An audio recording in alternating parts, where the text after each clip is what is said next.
En el resumen anterior, con su último aliento susurró la verdad. Suji no era ni hombre ni monstruo. Era un dios de la muerte. Después de atravesar a Goryu con su lanza y ver cómo el cuerpo del demonio de bastón se desplomaba contra la pared del acantilado, comenzó a caer con él. Al descender, instintivamente alcanzó la cuerda unida a la lanza y logró agarrarla, quedando colgado en el aire. Allí permaneció, con el cuerpo temblando, apretando los dientes mientras el dolor lo atravesaba, y pensó que estaba hecho un desastre. Sentía como si su cabeza se hubiera partido, sus órganos estuvieran dañados y su pierna rota. Aún así, se recordó a sí mismo que mientras no muriera, podría recuperarse. En ese momento, un ominoso flujo de energía lo rodeó, y el chi de los espíritus malévolos se arremolinó como humo alrededor de sus heridas. Reconoció la sensación de inmediato y pensó que era el arte demoníaco maldito, una variante de los supremos artes demoníacos. Cerró los ojos y recordó cómo Kopkofu le había explicado que la única razón por la que él podía buscar venganza sin fin, incluso cuando su cuerpo estaba destrozado, era gracias a la extraordinaria capacidad regenerativa de los supremos artes demoníacos. Suji consideró que su propia vida había sido salvada por la misma razón, y por un momento se preguntó si debería sentirse agradecido. Entonces, un relámpago cayó violentamente contra el acantilado, golpeando el cuerpo de Gugori y haciendo que las rocas y el barro a su alrededor se desprendieran. El cadáver se soltó de la pared, y la tierra tembló mientras el derrumbe comenzaba a caer. Suji miró los escombros que se desplomaban y murmuró, no te metas conmigo. La fuerza lo soltó, y cayó al fondo del barranco.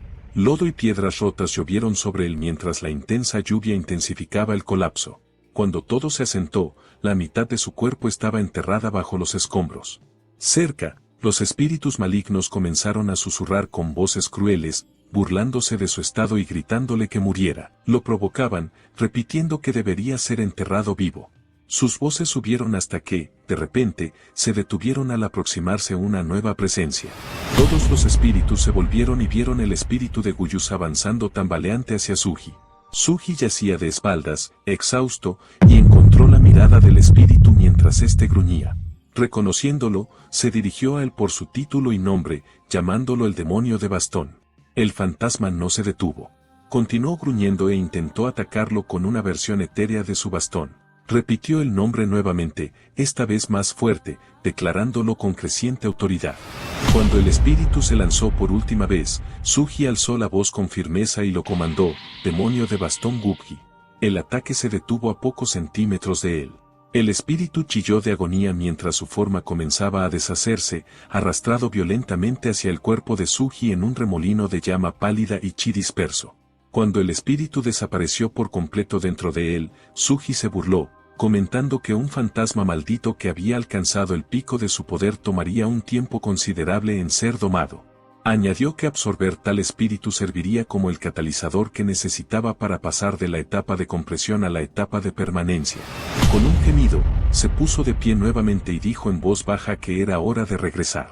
El dolor subió por su pierna y cayó de nuevo, sujetando la lesión mientras maldecía por lo bajo. Murmuró que, al regresar, necesitaría concentrarse en sanar su cuerpo antes de intentar abrir los meridianos Rendue. Agarró la cuerda aún unida a su arma destrozada y chasqueó la lengua al ver la lanza rota, quejándose suavemente de que ni siquiera podía usarla como bastón. Giró la cabeza y vio el cuerpo sin vida de Guyus tendido cerca, mientras la lluvia caía intensamente sobre la carne destrozada. Junto a él descansaba el bastón que le había dado al demonio su nombre. Suji murmuró sorprendido y se acercó cojeando para recogerlo. Después de levantarlo y sentir su peso, comentó que si Guyu hubiera portado una lanza completa en lugar de un bastón, él habría sido el que moriría. Miró las armas rotas todavía en sus manos y pensó con severidad que necesitaría afilar su lanza, de lo contrario, se volvería tan desarmado como el demonio caído. Más tarde, Suji llegó cojeando al pueblo bajo una lluvia intensa de medianoche. La sangre dejaba un rastro detrás de él, goteando constantemente de su pierna herida, mientras usaba el pesado bastón como apoyo. Tras unos pasos, perdió el equilibrio y chocó con el hombro contra una pared de piedra mojada. Chasqueó la lengua con frustración y pensó que, incluso con la fuerza que había absorbido de los demonios supremos, su cuerpo se negaba a recuperarse rápidamente. Reflexionó que era la primera vez desde que regresó al pasado que había dado todo en una pelea y admitió para sí mismo que las secuelas eran duras. Cada gota de lluvia se sentía como una aguja atravesando su piel. Su bastón parecía de hierro y la bolsa colgada del hombro le resultaba insoportablemente pesada. Pensó que cerraría los ojos y descansaría un momento. Mientras se movía en esa neblina, recordó la voz suave de Kou diciéndole que, aunque Suji pudiera tener sus propios motivos y secretos, mientras permaneciera en la secta Tiger Perasi, ellos eran su familia. El recuerdo atravesó su mente como una chispa y sus ojos se abrieron ligeramente al darse cuenta. Murmuró suavemente, familia, un hogar donde puedo descansar tranquilo. Sonrió ante el pensamiento, se incorporó de nuevo y continuó avanzando penosamente bajo la tormenta. Después de unos pasos más, susurró entre dientes que un lugar así no le convenía. Más temprano, en la secta Tiger Pet, Koeo estaba sola en su habitación, sentada frente a su escritorio. Un suspiro lento escapó de sus labios mientras pensaba en cómo el mundo de las artes marciales siempre había sido un lugar duro, definido por la supervivencia del más fuerte. Reflexionó que la bondad no podía permitirse ser débil, y solo los fuertes podían llevar sus creencias hasta el final sin compromisos. Se recordó a sí misma que su padre había vivido según ese principio y se lo había transmitido. Alcanzó un pergamino que descansaba cerca de su brazo y lo abrió con cuidado. Al contemplar la escritura, admitió en sus pensamientos que ella también había decidido seguir el mismo camino. El pergamino revelaba una carta de aceptación de la Academia Dan Chun de la Alianza Miram. Consideró cómo la academia estaba operada directamente por la Alianza Miram y aceptaba candidatos de 16 a 18 años, entrenándolos para convertirlos en talentos prometedores que eventualmente liderarían el Kango. Koeo soltó otro largo suspiro y presionó sus palmas contra su rostro. Se confesó a sí misma que había presentado el examen de ingreso en secreto y aún no podía creer del todo que la hubieran aceptado. Su plan había sido graduarse de la academia, obtener experiencia valiosa y usar esa base para ayudar a elevar el estatus de su familia. Sin embargo, apretó los puños con fuerza y se preocupó por la enorme matrícula.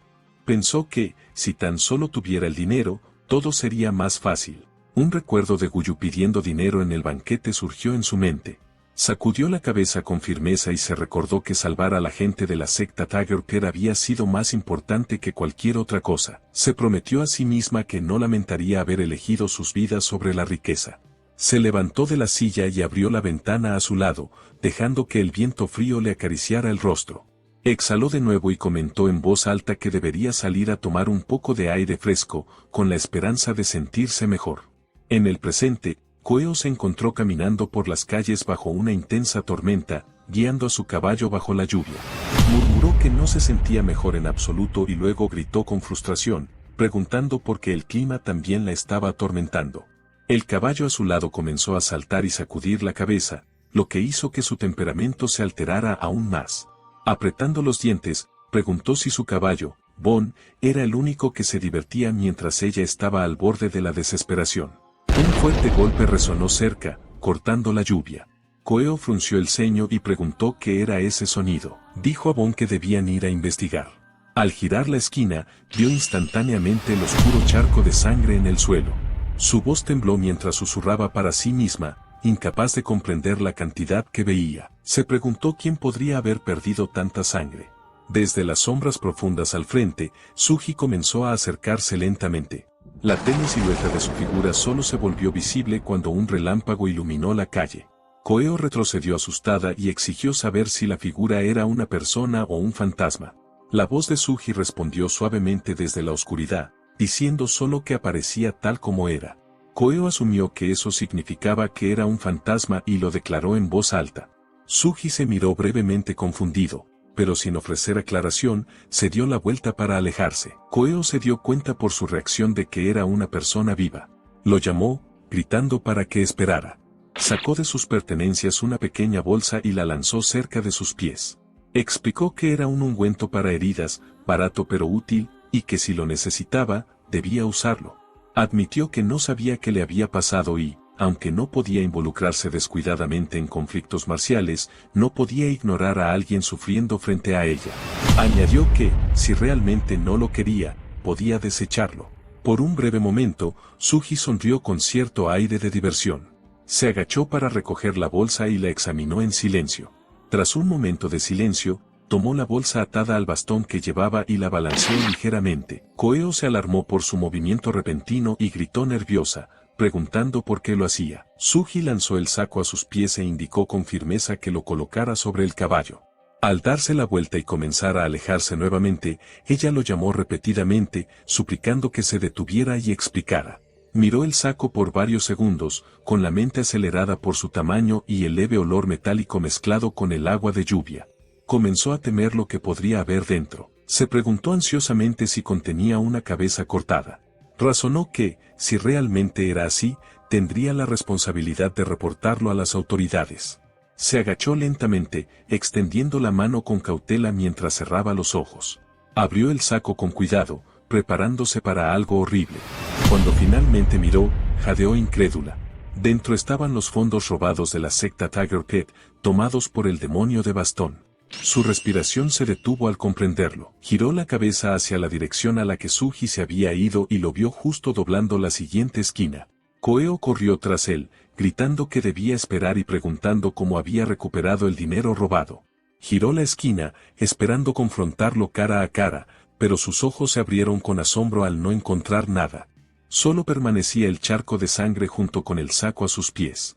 Otro relámpago iluminó la calle y Koeo se quedó sola bajo la lluvia. Susurró hacia la tormenta, con la voz inestable, preguntando, ¿tú, qué demonios? ¿Quién eres? Suji saltó deliberadamente desde el techo, cayendo con fuerza al suelo. El impacto arrancó un doloroso gemido de sus labios. Por unos momentos, permaneció inmóvil, reuniendo fuerzas antes de intentar ponerse de pie. Al hacerlo, percibió una presencia cercana. Instintivamente, agarró su arma y la arrojó a un montón de heno, entrecerrando los ojos mientras pensaba que alguien o algo estaba ahí afuera. Se preguntó quién podría estar merodeando a esas horas. Justo cuando se preparaba para irse, una voz sobresaltada resonó en la silenciosa noche. Su tono cambió de inmediato al darse cuenta de quién estaba frente a él. Gritó el nombre de Suji con alivio genuino. Suji giró ligeramente la cabeza, reconociendo la voz. Suspiró internamente, irritado, pensando que era ese hombre otra vez. Murmuró para sí mismo que no estaba de humor para las payasadas de Gu Tuyen esa noche. Pero Gu Tuyen corrió hacia él con entusiasmo, llamando su atención y preguntando dónde había estado todo ese tiempo. Suji apretó la mano con frustración, murmurando que aquel hombre era insoportable. Antes de que pudiera continuar con su pensamiento, Gu Tuyen llegó hasta él y habló en voz alta, con un tono lleno de preocupación. Lo llamó su salvador y dijo que lo había estado buscando por todas partes, que la carne y los pasteles de arroz que había preparado ya se habían enfriado. Suji chasqueó la lengua con molestia, pensando que Gu Tun había encontrado una nueva manera de ser irritante. Gu Tuyen entonces notó las heridas que cubrían el cuerpo de Suji y comenzó a examinarlo rápidamente. Su voz se elevó con alarma mientras exigía saber qué había pasado. ¿Quién se había atrevido a dañar a su camarada más joven? Su tono se volvió feroz, declarando que sería guerra, sin importar quiénes fueran los culpables. Suji lo apartó, empujando su mano, y le ordenó que dejara de hacer ruido. Le dijo a Gu Tuyen que fuera con su maestro a buscar las hierbas que había mencionado antes. Gu Tuyen parpadeó, confundido, y balbuceó su acuerdo antes de que Suji comenzara a enumerar los ingredientes que necesitaba: poria, sangre de dragón, pimen, callex, fenogreco, semillas de lino, piper longum y fruta longan. Gu Tuyen los anotó con prisa, exclamando que eran demasiados para reunirlos de una vez. Preguntó con frustración dónde se suponía que debía encontrar todos esos ingredientes a esas horas. Suji simplemente respondió que debía ir a su Aka a buscarlos. Cuando Gu Tuyen se dio cuenta de a quién se refería, sus ojos se abrieron con incredulidad. Repitió el nombre, Maestro Suaka, el líder de la oficina de escolta Tigre Aullador, y entró en pánico de inmediato. Gritó a Suji, preguntando si había perdido la razón. ¿Cómo podía acercarse a alguien de ese estatus por unas hierbas? La respuesta de Suji fue calmada y firme. Dijo que si Gu Tuyen mencionaba que era por su petición, le proporcionarían lo que necesitaba.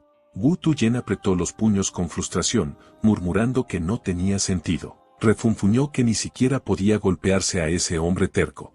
Al darse vuelta para irse, suspiró y dijo que iría de todas formas, considerándolo un favor para su salvador. Murmuró para sí mismo, preguntándose qué debía decir exactamente al llegar. Suji le dijo simplemente que dijera que era de parte de él, asegurándole que entenderían. Wu Tuyen miró a Suji por un momento, estudiando su expresión.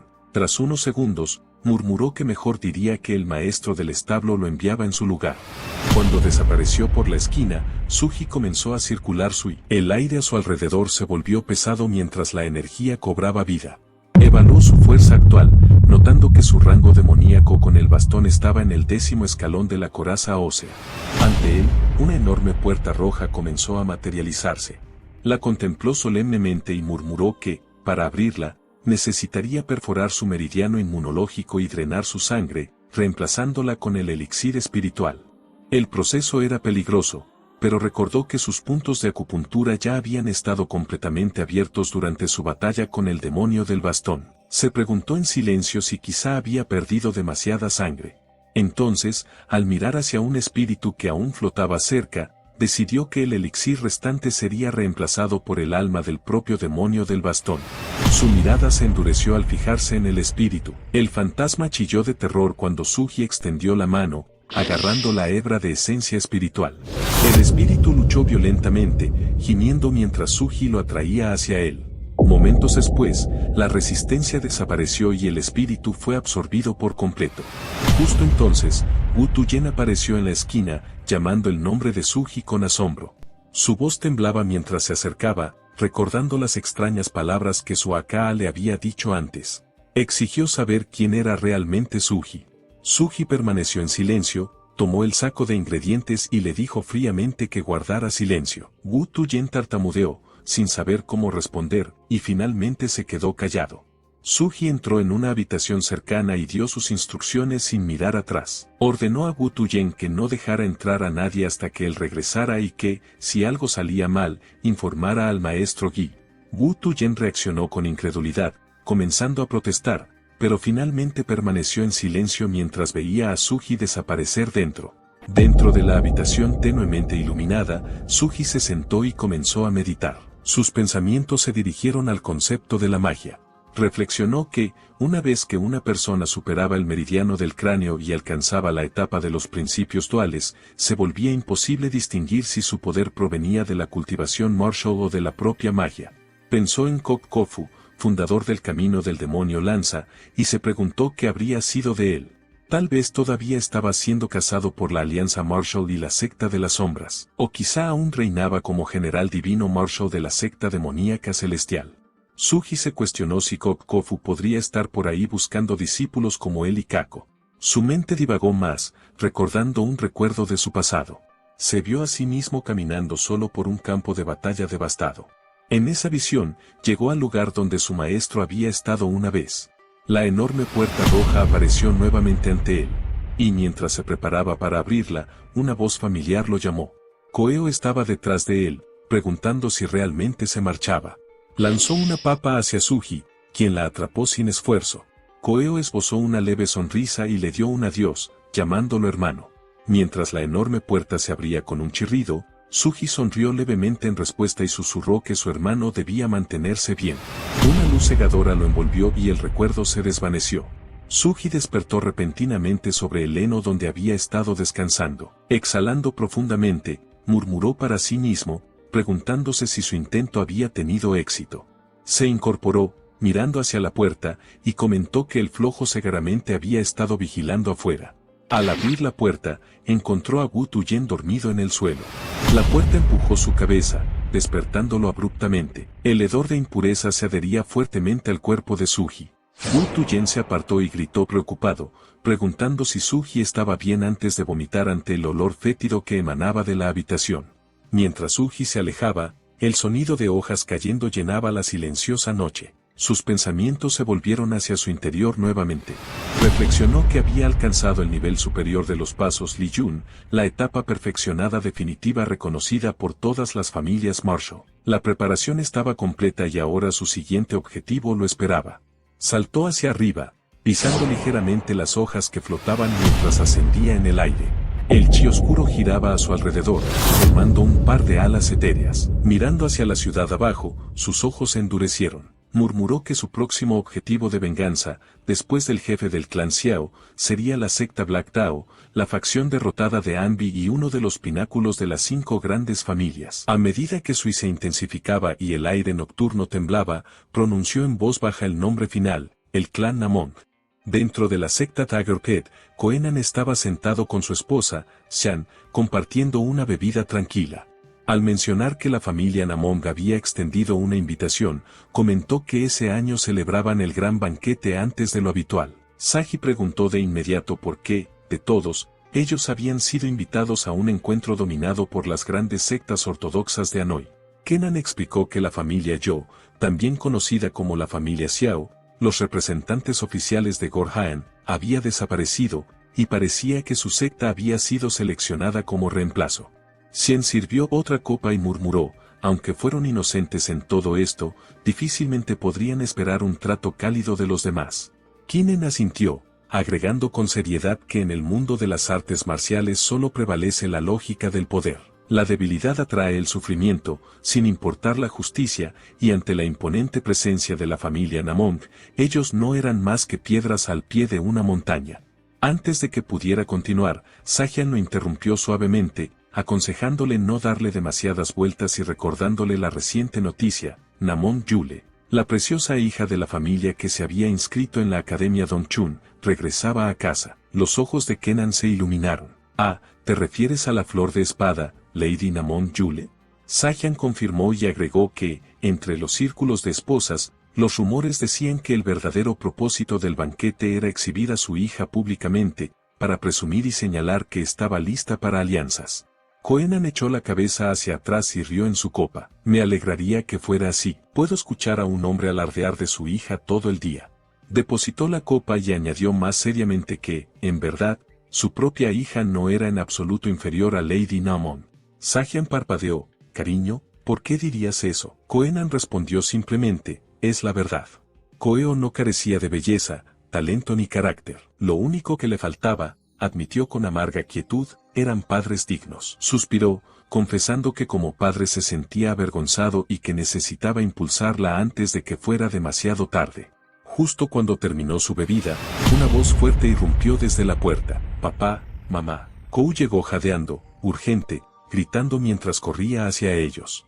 No, padre, madre. Koenan sonrió radiante, encantado. Oh, mi hija, qué bueno escuchar que me llamas papá otra vez. Ella ignoró el sentimiento, desenrollando un pergamino y arrojándolo hacia ellos, declarando que era urgente y exigiendo su atención inmediata. En cuanto los ojos de Koenan se posaron en el documento, sus manos comenzaron a temblar. ¿Qué es esto? Una carta de aceptación a la Academia Dongchun. Sajian se tapó la boca, completamente asombrada. Dios mío, mira esto. Perfecta en todas las materias. Mi hija es la mejor estudiante, la mejor estudiante. Koenan se levantó de un salto, abrió la ventana de par en par y gritó hacia afuera. Esto merece una celebración, también deberíamos hacer un gran banquete. Pero Kuako lo interrumpió tajantemente, estaba el tema de la matrícula. Sus padres estallaron al unísono, insistiendo en que no debía preocuparse en absoluto. Su padre prometió reunir el dinero, aunque significara vender los pilares mismos de su secta. Xian añadió con fervor que Koeo debía concentrarse únicamente en sus estudios. Koeo negó con la cabeza, se dio la vuelta y arrastró un pesado saco. Lo dejó caer y lo abrió, dejando que el contenido se derramara. Su padre quedó boquiabierto, incrédulo. No puede ser esto. Ella se mantuvo erguida y declaró que ya no debían preocuparse, había traído todas las monedas necesarias. Varios días después, junto a un tranquilo río, Suji y compañía se encontraron nuevamente. Ella estaba bajo la sombra de un árbol mientras él quemaba repelente para mosquitos cerca. La observaba por un largo momento, reflexionando internamente que algo se sentía diferente, extraña e imposible. Las cosas habían comenzado a mejorar desde que Suji había llegado. Se acercó, su voz suave pero juguetona, y dijo, mi pequeño amuleto de la suerte. Inclinándose, añadió, no te he visto mucho últimamente. ¿A dónde te has estado escapando? ¿Y ha cambiado algo desde la última vez que te vi hace unos días? Suji permaneció en silencio, como si sus palabras no hubieran registrado. Frustrada, le dio un golpe en la espalda y exigió, ¿en qué estás pensando tan intensamente? Se sentó a su lado abruptamente y volvió a presionar. ¿Por qué no había respondido cuando ella lo llamaba? Sobresaltado por su cercanía repentina, Sugi ofreció una respuesta vaga, esto y aquello. En verdad, estaba ideando un plan para desmantelar a la familia Namong. Un recuerdo surgió, su propia voz años atrás, relatando cómo un anciano de la familia Namong había coludido con la familia Zhou y la secta Black Path para encubrir la brutal persecución de las sectas Tiger Pit. La familia Namong, debido a su poder, había protegido a los conspiradores y permitido que la injusticia prosperara. Reflexionó que la familia Namong era una superpotencia, con autonomía dentro de Ani, encargada de mantener el orden entre sectas y clanes. Sin embargo, incluso dentro de sus filas, la corrupción proliferaba. Ciertas facciones hacían la vista gorda ante atrocidades de grupos menores, aceptando sobornos a cambio de silencio. El nombre de uno de esos ancianos aparecía en la lista de cuaco de personas a eliminar. Uno de los muchos que lo habían traicionado lo había apuñalado en su vida anterior. Sus ojos se estrecharon instintivamente ante el pensamiento. A su lado, Kou habló de nuevo suavemente. ¿Los otros niños todavía lo molestaban? Sugi comenzó a negarlo, pero ella interrumpió, declarando que las advertencias solas no serían suficientes. No podía evitarlo. Luego sonrió, mirándolo directamente, y preguntó, «Sugi, ¿quieres irte conmigo?» Él se tensó. Ella continuó. Esta vez, había sido aceptada en la Academia Dongchan. Sus palabras se superpusieron con un fantasma de su pasado, Uyayans propio lamento, y como estudiante destacada. Pero no podía ir porque no tenía dinero. Si hubiera sido aceptada allí, su vida habría sido muy diferente. La voz de Kou se suavizó, cálida y resuelta. Definitivamente me matricularé en la Academia Dongchan para ampliar mis horizontes, construir conexiones y luego regresar. Y quiero hacer que nuestra familia crezca. Se inclinó, su tono íntimo. Sugi, eres callado, diligente y talentoso. Si estás de acuerdo, ven conmigo a la Academia Dongchan. La vida allí será más cómoda que aquí. Sugi esbozó una sonrisa leve, casi imperceptible, y pensó que ese era el sueño que ella había perdido en su vida pasada. Una vez que todo estuviera arreglado, ya no lo necesitaría. A partir de entonces, podría caminar ese camino sola. Kou presionó, esperando. ¿Vendrás conmigo, verdad? Al fin, Sugi respondió, no con certeza, sino de manera condicional, dependiendo de la situación.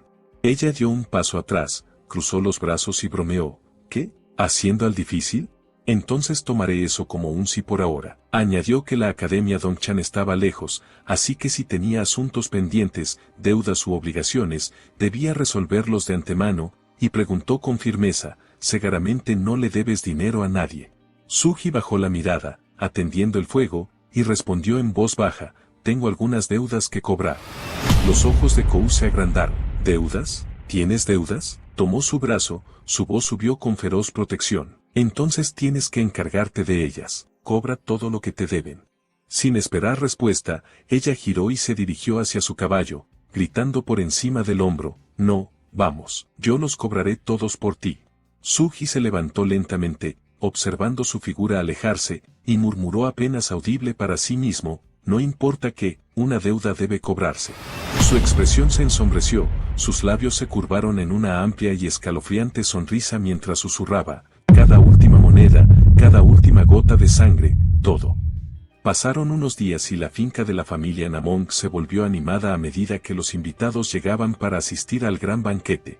En la entrada, Suika se inclinó formalmente cuando apareció la secta Tiger Pit. Los recibió con respeto y comentó sobre la longitud de su viaje. Keiko devolvió la reverencia y respondió cortésmente que la escolta también había trabajado duro. Kohanan añadió sus propios agradecimientos, afirmando que su viaje había sido cómodo gracias a la escolta Yu. Luego sugirió que entraran en la finca. Detrás de ellos, los mozos de establo de la secta Tiger Pit miraban asombrados la grandeza de la finca de la familia Namong.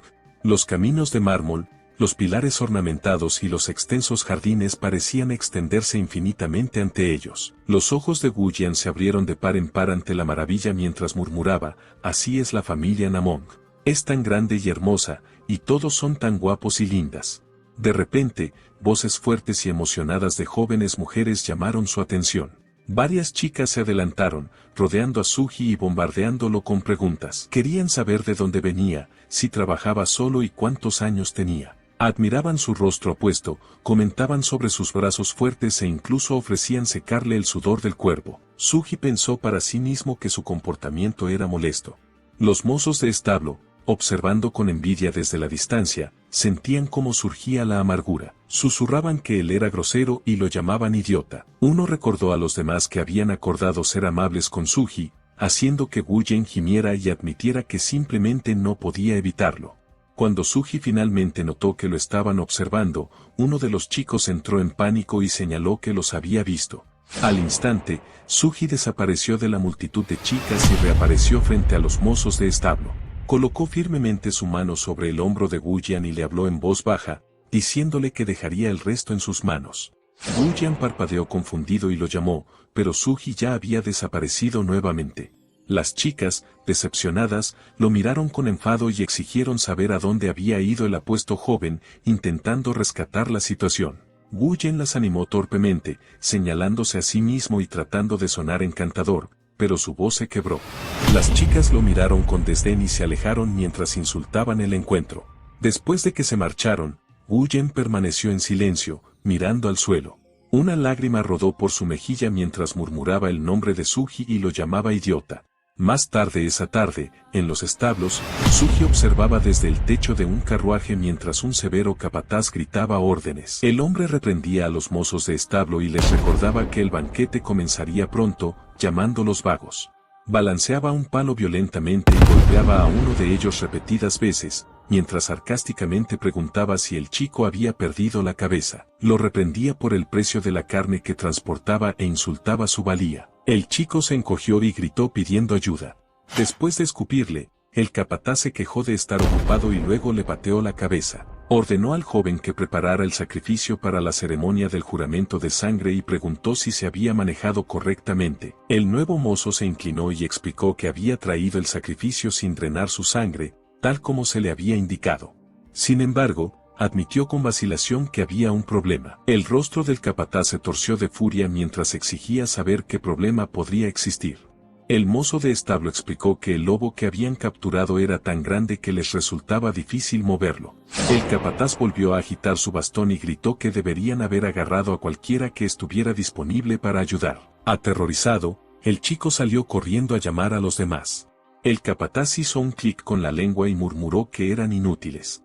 En ese momento, notó movimiento dentro de uno de los carruajes cuando la cubierta de tela se desplazó. Suponiendo que el sacrificio aún estaba vivo, alcanzó su espada y refunfuñó que los mozos de establo no habían verificado si el animal estaba muerto. Amenazó con cortarles una pierna cuando regresaran. Subió al carruaje, quejándose de que ni siquiera podía disfrutar del banquete debido a tareas tan molestas. Dentro, comenzó a buscar y habló en voz alta, preguntando dónde se escondía el lobo. Finalmente lo encontró y se arrodilló junto a él, dándole palmaditas en la cabeza. Inicialmente se burló de la criatura, creyendo que solo era un lobezno y preguntándose por qué causaba tanto alboroto. De repente, el lobo se movió. El capataz retrocedió sorprendido, jadeó y gritó incrédulo al darse cuenta de su verdadero tamaño enorme. Luego comenzó a reír histéricamente, emocionado por el descubrimiento. Exclamó que un lobo de tal magnitud haría que la ceremonia del juramento de sangre fuera un éxito tremendo y declaró orgulloso que, por una vez, los trabajadores incompetentes habían logrado accidentalmente algo valioso. Imaginó lo complacido que estaría el jefe de la familia. Sin que él lo supiera, una cuerda se deslizó silenciosamente alrededor de su cuello desde atrás. Sugi, que se había estado escondiendo en las sombras, tiró de la cuerda y levantó al hombre en el aire. El capataz luchó desesperadamente e intentó suplicar ayuda. Sugi habló con calma desde detrás de una losa de carne colgante, explicando que tenía curiosidad por la estructura interna de la familia Namond. El hombre trató de resistirse, apretando los dientes e intentando hablar a través de la presión en su garganta, pero Sugi sonrió en la oscuridad y tiró con más fuerza. Le dijo que en realidad no necesitaba que hablara. Finalmente, el hombre se quedó sin fuerzas y su cuerpo cayó.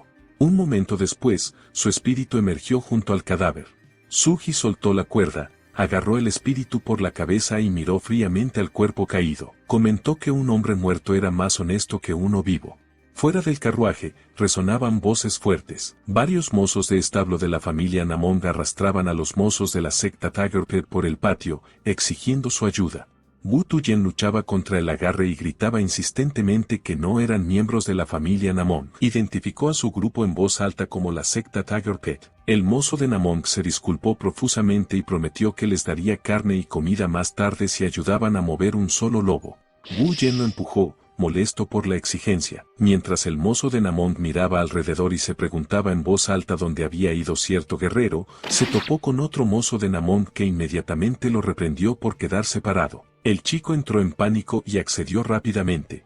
Tras una breve pausa, varios de ellos trabajaron juntos y lograron levantar al enorme lobo, que colgaba boca abajo de un grueso poste. Contaron en voz alta al unísono antes de avanzar tambaleándose. Wu Tuyen se quejó ruidosamente, cuestionando por qué se le obligaba a participar. El mozo de Namong le dio las gracias de nuevo y prometió una recompensa por su ayuda. Wu Tuyen exigió que cumpliera su palabra sin titubeos y preguntó por qué el lobo era tan pesado, preguntándose si había dado a luz. El mozo de Namong, nervioso, ofreció 4 porciones de carne como compensación. Wu Yen gritó su acuerdo. Mientras comenzaba el gran banquete, los sirvientes se movían rápidamente entre las mesas, sirviendo delicias humeantes a los invitados reunidos. Desde el edificio más alto de la finca Namong, 2 figuras observaban la escena desde un balcón. Uno de ellos era un anciano recostado cómodamente en una mecedora. Era conocido como el Rey de la Espada, Namgon Chayon, antiguo patriarca de la familia Namong. Observaba la actividad con aire ocioso y comentó que estaba aburrido. A su lado se encontraba Namgon Pa, el actual jefe de la familia, quien le señaló que el ambiente en Anhui seguía intranquilo tras la aniquilación de la familia Zhou. Explicó que, si el Rey de la Espada se mostraba públicamente en tiempos así, devolvería la estabilidad. Namgon Chayon suspiró, diciendo que ya había escuchado ese argumento antes.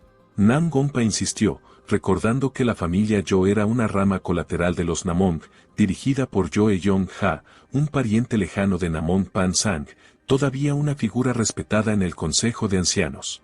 El Rey de la Espada respondió que lo sabía y recordó haber visto varias veces el rostro de Yong-ha, añadiendo que el muchacho había sido bastante despierto. Namgon Pa continuó, subrayando que ahora que se había revelado que Yong-ha colaboró con la secta del Camino Negro, la familia Namong debía demostrar que, como pilar del sendero recto, no tenían nada de qué avergonzarse. Namgon Chayon restó importancia a todo, diciendo que la muerte de unos débiles entre sí no debería importar. Señaló además que su hijo solía ponerse demasiado emocional por tonterías. Namgon Pa gruñó, quejándose de que comparar a la familia Zhou y a la secta del Camino Negro con brillos era absurdo, especialmente cuando el incidente al que se refería su padre había ocurrido hacía mucho tiempo. La conversación se interrumpió cuando llegó Namgon Yule, la hija mayor de la familia. Se inclinó respetuosamente y anunció que estaba por comenzar el banquete. El rostro de Namgon Pa se iluminó y elogió a su hija, preguntándole a su padre si no había crecido hermosa. El Rey de la Espada sonrió y quiso saber si había encontrado pretendientes adecuados en la academia. Namgon Pa se inclinó hacia adelante con incredulidad, gritando al oído de su padre que era demasiado pronto para pensar en matrimonio. Chayon agitó la mano con fastidio, quejándose del ruido. Yule respondió con calma que su abuelo tenía razón, debía casarse pronto y convertirse en un activo para la familia. Namgon Pa titubeó, admitiendo que la idea del matrimonio le parecía prematura. Su expresión se transformó en pánico al preguntar de pronto si ella estaba viendo a alguien en secreto. Yule lo negó de inmediato. Añadió que, después de graduarse, la situación podría cambiar y que simplemente se estaba preparando con antelación. Su abuelo intervino con voz fuerte, aconsejándole que buscara marido lejos, en lugar de elegir entre los chicos sosos y poco espabilados de los alrededores. Namgon Pa replicó que él sería quien escogería a su esposo. Chayon bufó, asegurando que su hijo solo encontraría a otro hombre aburrido. Para evitar que la discusión creciera, Namgon Pa recordó a su hija la inminente ceremonia del juramento de sangre. Ella asintió mientras se le explicaba el ritual con detalle. La sangre de una gran y feroz bestia se drenaría en una bandeja de cobre y sería bebida por quienes deseasen sellar una alianza. Colocó una mano en el hombro de su hija y le recordó que ella empuñaría la espada sagrada de la familia para extraer la sangre, el papel más importante de todo el rito. Yule prometió dar lo mejor para elevar el prestigio de la familia. Finalmente, Nam Gompa sugirió que debían dirigirse al banquete de inmediato y pidió a su padre que se pusiera de pie. Al mirar hacia abajo, algo llamó su atención y frunció el ceño con fastidio. Se inclinó ante su padre, se excusó y anunció que se adelantaría.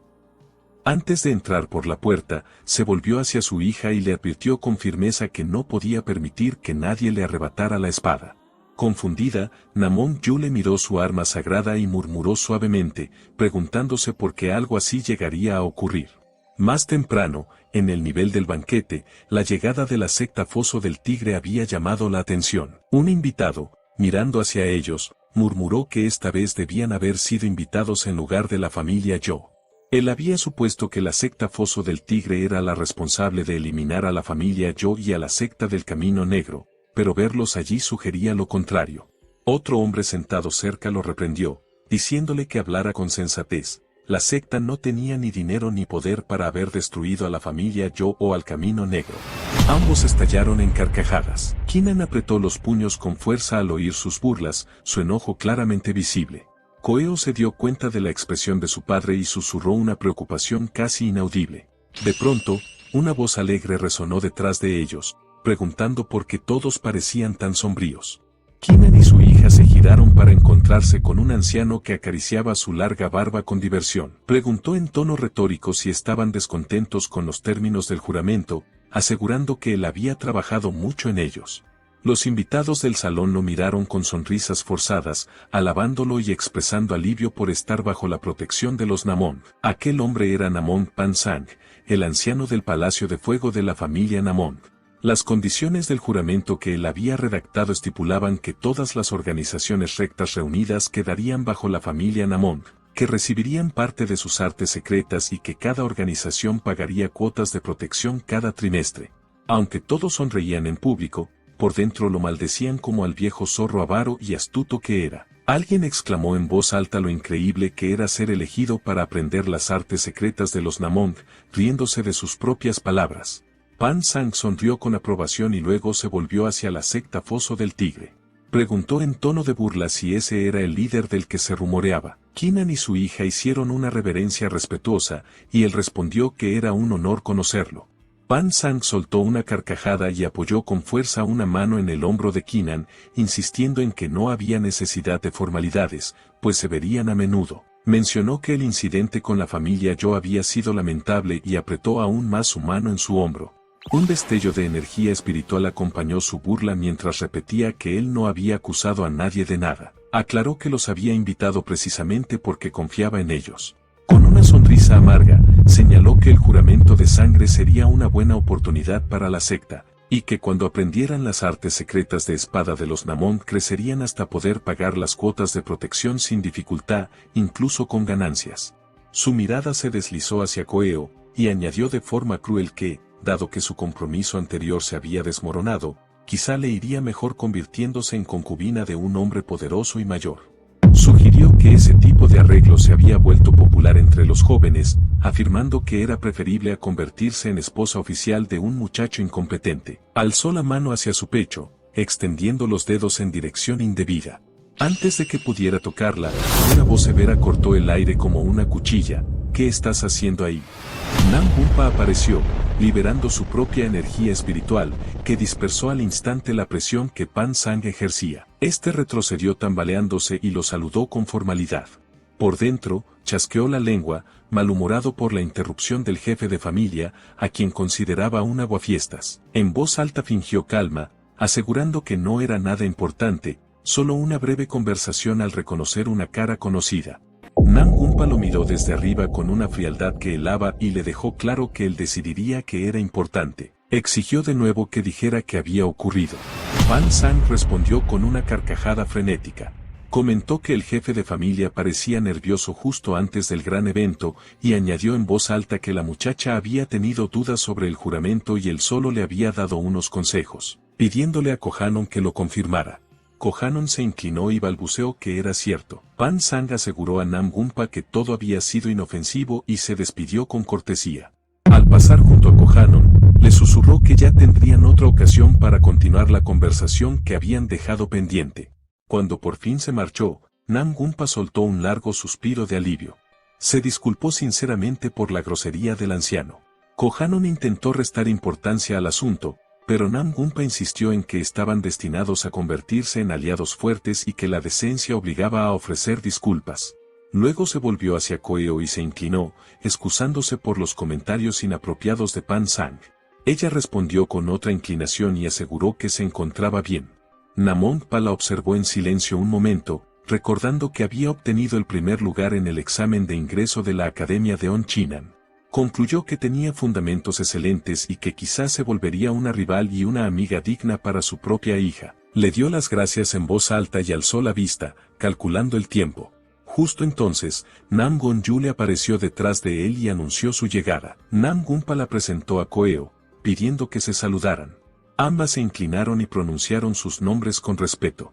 Yule reconoció internamente que esa era la chica que había quedado primera en el examen. Koeo, por su parte, entrecerró los ojos al identificar a Yule como la flor de la espada. Namgunpa preguntó a su hija si las preparaciones estaban listas. Ella confirmó que sí. Él miró al enorme lobo atado sobre la plataforma y dijo que al fin había llegado el momento. Declaró con fuerza, ahora, por fin, es hora del juramento de sangre. Esa noche, cuando la oscuridad cubrió la finca, Namgunpa comenzó a subir las escaleras que llevaban al estrado donde estaba atado el lobo. A mitad del ascenso, se detuvo, se volvió y se dirigió a los invitados con una voz poderosa que resonó por todo el patio.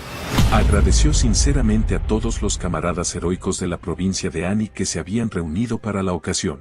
Algunos invitados quedaron en un silencio extraño, asombrados por la fuerza de su chi. Continuó recordándoles que todos habían empuñado sus espadas por los ideales de justicia y equilibrio. Habló de realidades duras. En el norte, los apóstoles siembran el caos. En el este, los bárbaros amenazan. En el oeste, el culto demoníaco se desborda. Mientras tanto, la Alianza Marín, que debería contener todo esto, se debilita cada día más. Por eso, proclamó, con este juramento se unirían como uno solo para proteger la justicia que su linaje había resguardado por generaciones. Al terminar, los invitados estallaron en vítores atronadores, coreando repetidamente el nombre del clan Namong. Los guerreros Namgon golpearon los tambores Tao, marcando el inicio de la ceremonia del juramento de sangre. Namgon-yu le subió las escaleras con paso lento mientras los tambores resonaban por toda la zona. Al llegar a mitad del recorrido, se encontró con su padre, quien le indicó simplemente que continuara. Ella asintió, luego dio un salto ágil y aterrizó en la plataforma superior. Allí tomó su espada, cerró los ojos y desenvainó lentamente. Pensó que la espada de Namgung era su propia espada. La hizo silbar en el aire, jurando en silencio que ese día daría todo de sí para enaltecer el nombre Namgung. Con los ojos ya abiertos, comenzó a ejecutar técnicas complejas, cada movimiento preciso, fluido, hermoso. Al completar las formas, se detuvo. Ahora venía la parte final de la ceremonia. Ella apuntó su espada hacia el lobo atado en medio de la plataforma. Decidida a darlo todo en este acto final, se lanzó hacia adelante, ejecutando la técnica de espada incomparable del vasto cielo, el baile celestial, línea única. Pero cuando la punta de su espada estaba a punto de alcanzar el cuello del lobo, la criatura que supuestamente estaba muerta se movió. Un hombre cubierto de sangre sonrió desde dentro y, de repente, una mano surgió desde el interior del lobo. Cuando la espada de Namgon-yu le estaba a punto de golpear el cuello, un hombre sin camisa y ensangrentado, que llevaba un tocado de lobo, se extendió hacia ella. Su mirada se volvió hacia él y de repente recordó las palabras de su padre de antes: Ule, la espada, no puedes dejar que nadie la tome. El hombre la agarró del cuello y la levantó en el aire. Namgon-yu estaba visiblemente sorprendida y confundida, su mente corría tratando de procesar lo que acababa de suceder. ¿Qué acababa de pasar? ¿Una persona emergiendo del estómago de un lobo? No podía ser real. Comenzó a llorar mientras trataba de entender la situación imposible, y luego se dio cuenta de que la sensación de ahogo era real. Más importante aún, ¿dónde estaba la espada sagrada? Miró al frente y vio la espada suspendida en el aire a punto de caer. El hombre la tomó y la colocó justo al lado de su cuello. Ella gimió mientras miraba la hoja presionada contra su piel. El hombre, que era Sugi, habló fríamente: ahora voy a presionar tus puntos de presión. Si luchas, primero te cortaré la oreja. Todo se hundió en la mente de Yule, y comenzó a gritar con fuerza.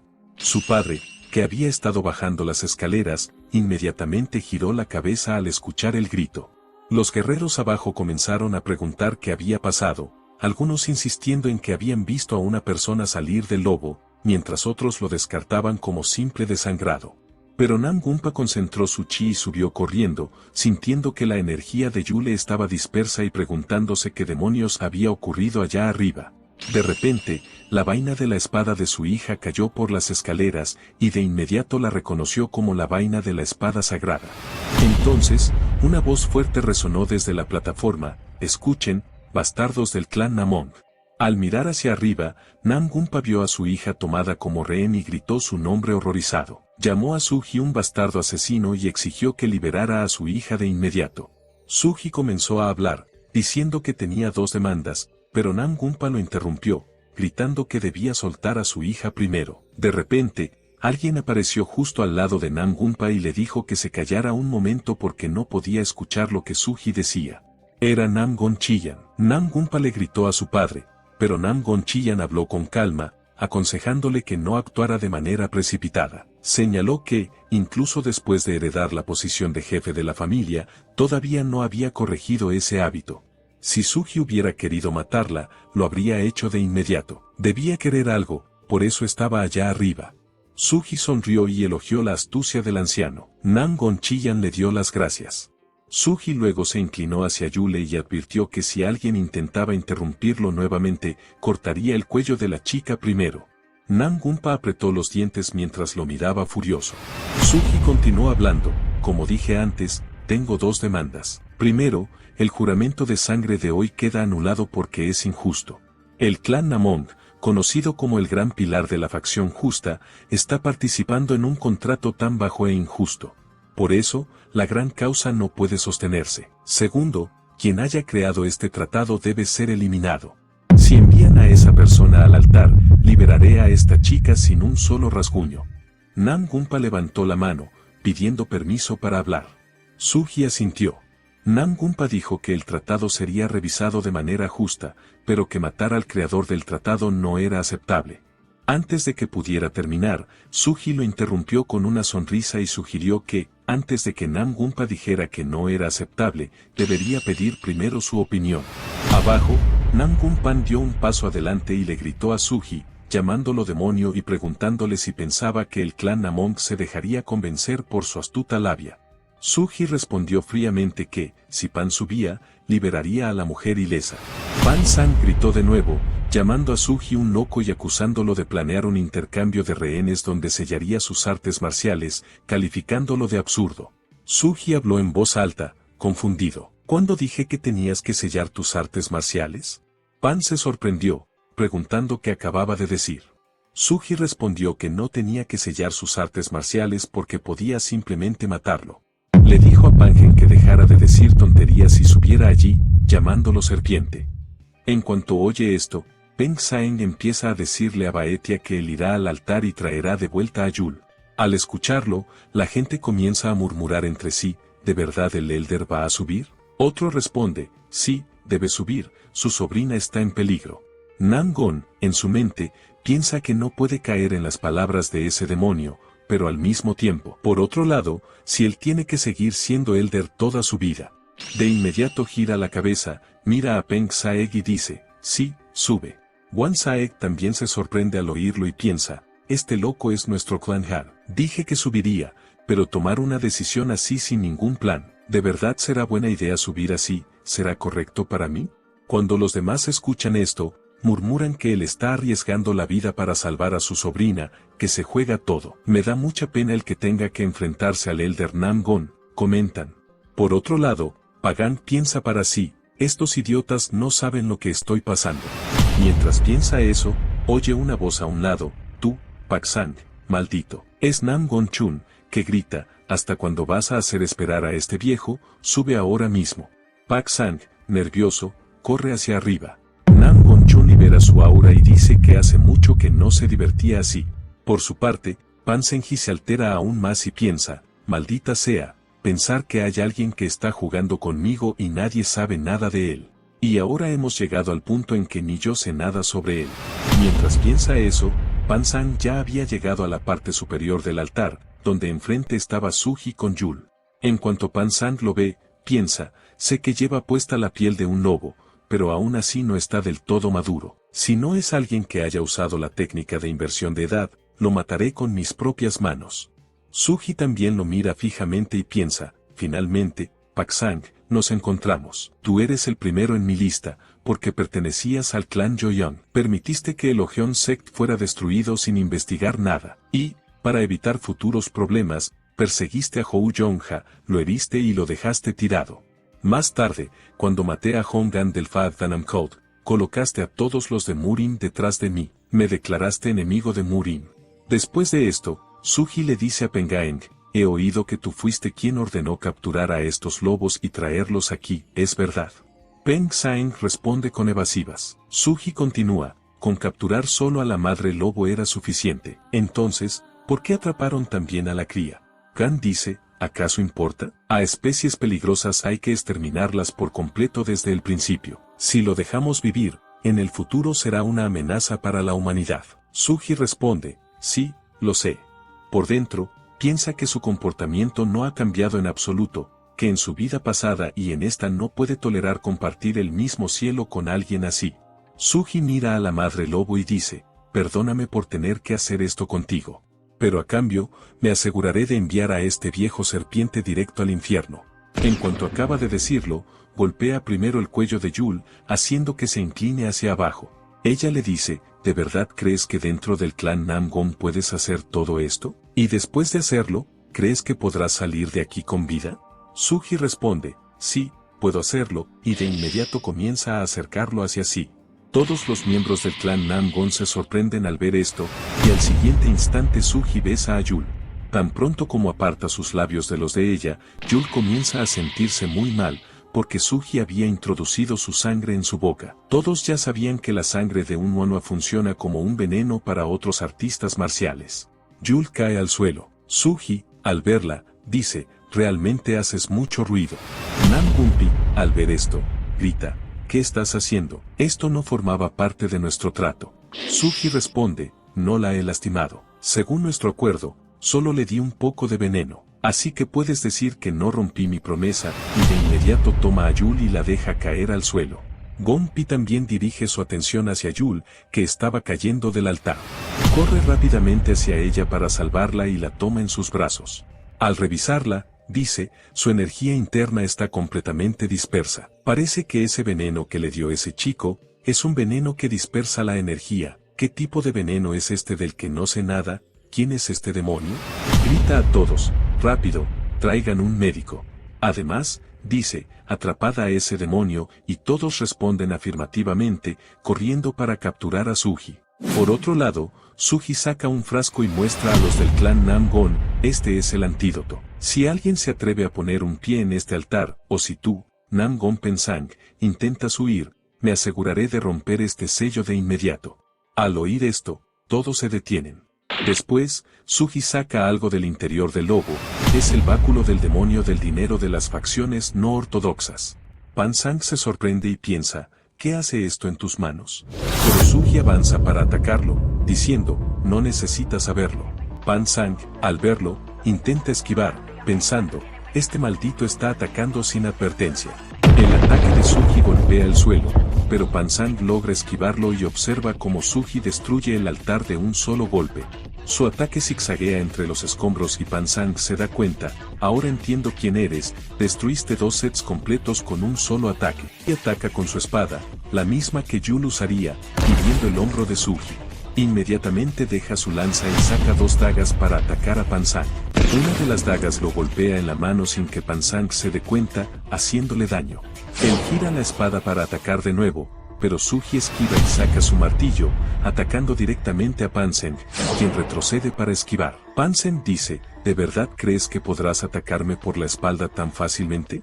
Pero al poner los pies en el suelo, se sorprende al ver que Suji había colocado muchas púas que se clavan en sus pies. Wan le dice, hazlo bien, ¿no necesitas el antídoto? Pan Sang, sudando, escucha a Suji, cobarde, en lugar de pelear limpio usas estas trampas sucias. Suji levanta su lanza, dijiste que querías una pelea justa. lo piensa unos segundos y luego responde amenazante, ¿y qué si estoy peleando como un cobarde? En ese instante ocurre una gran explosión en el altar. Los que estaban abajo miran hacia arriba y gritan, el altar se está derrumbando desde arriba. Otro ordena, guerreros del clan Nam-gon, protejan a Baech y a su familia.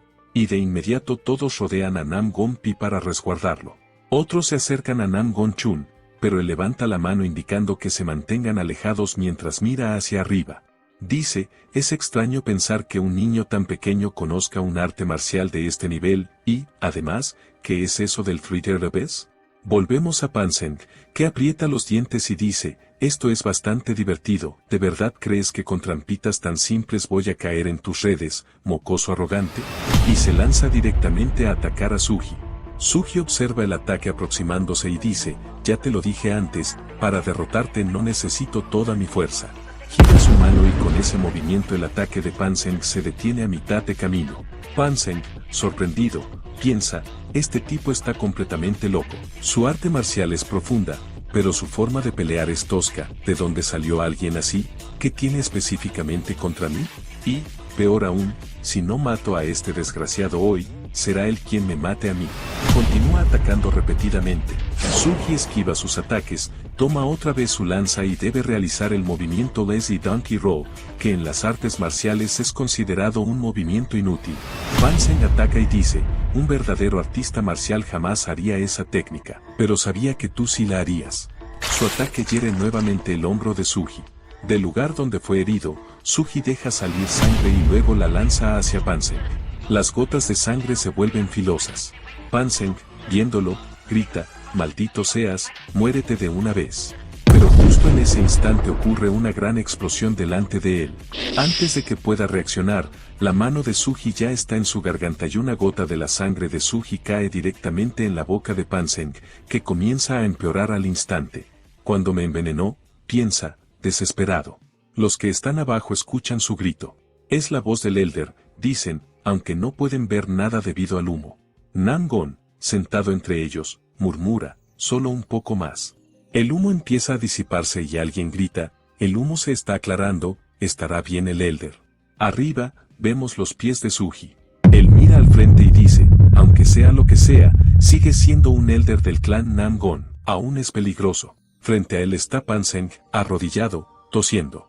Sugi recuerda las palabras de su maestro, quien domina el arte del demonio incomprensible, se convierte en un incomprensible. Su sangre funciona como veneno para cualquier artista marcial, porque quema y seca la energía interna ajena. Sugi mira sus manos y dice, mi nivel sigue siendo bajo, si no, alguien como él ya debería haber muerto por mi veneno. Pero aún así, esto será lo bastante impactante. Sugi lanza el antídoto hacia él y dice, ahora tienes una sola oportunidad. Dime qué elegirás, tomar el antídoto tú mismo, o salvar a tu sobrina. En cuanto Panseng escucha esto, grita desesperado, atrapa el antídoto con las manos y sin perder un solo segundo lo bebe de inmediato.